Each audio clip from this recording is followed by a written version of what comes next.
For today's video nga pala ay susunduin ko yung pinsan ko sa city. Habang ako sumasakay ng jeep, may tuturo ko sa inyo kung saan yung may mas masarap na batchoy. Which is ito pala yung Diggs Batchoy. Ayan. Ayan yung logo nila. Nice.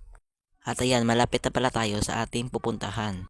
At dito na nga namin nakita yung pinsan ko. Ayan o, mga tipo kong misina na chinita. Charot. At ito nga pala, kakauwi lang namin. At gagawa pala ako ngayon ng ice cream. Kasi sobrang init ng panahon ngayon eh.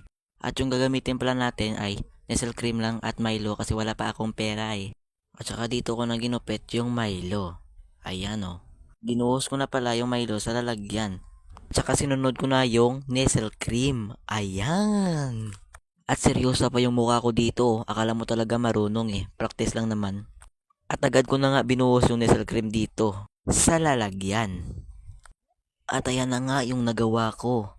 Para sang icing sa cake guys no. At pagkatapos kong haluin, ay ilalagay na natin sa lalagyan. Tatlo lang pala nagawa natin ice cream guys no. Kasi konti lang naman yung ingredients natin eh. At ayan na nga yung pinsan ko guys oh.